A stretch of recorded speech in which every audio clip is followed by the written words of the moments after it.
नमस्कार, स्वागत आहे तुमचं आमच्या यूट्यूब चॅनलवर. तर आज आम्ही बनवणार आहोत डाळीतली शेवग्याची शेंग. त्यासाठी आपल्याला शेंग चांगली धुवून घ्यायची आहे. त्यानंतर त्यामध्ये थोडेसे मीठ टाकायचे आहे. गॅस चालू करून आपल्याला ही शेंग शिजवून घ्यायची आहे.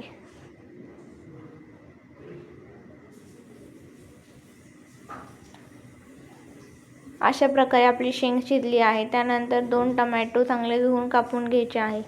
एका पातेल्यामध्ये पाणी गरम करून त्यामध्ये मीठ टाकून थोडेसे तेल टाकायचे आहे आणि ते कापून घेतलेले टोमॅटो टाकायचे आहे. तुरीची डाळ आपल्याला चांगली स्वच्छ धुवून घ्यायची आहे. पाण्याला उकळी आल्यानंतर त्यामध्ये आपल्याला तुरीची डाळ टाकायची आहे. अशा प्रकारे आपली तुरीची डाळ शिजवून तयार झालेली आहे.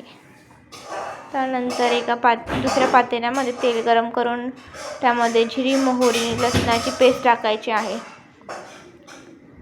आणि कढीपत्ता, कोथिंबीर,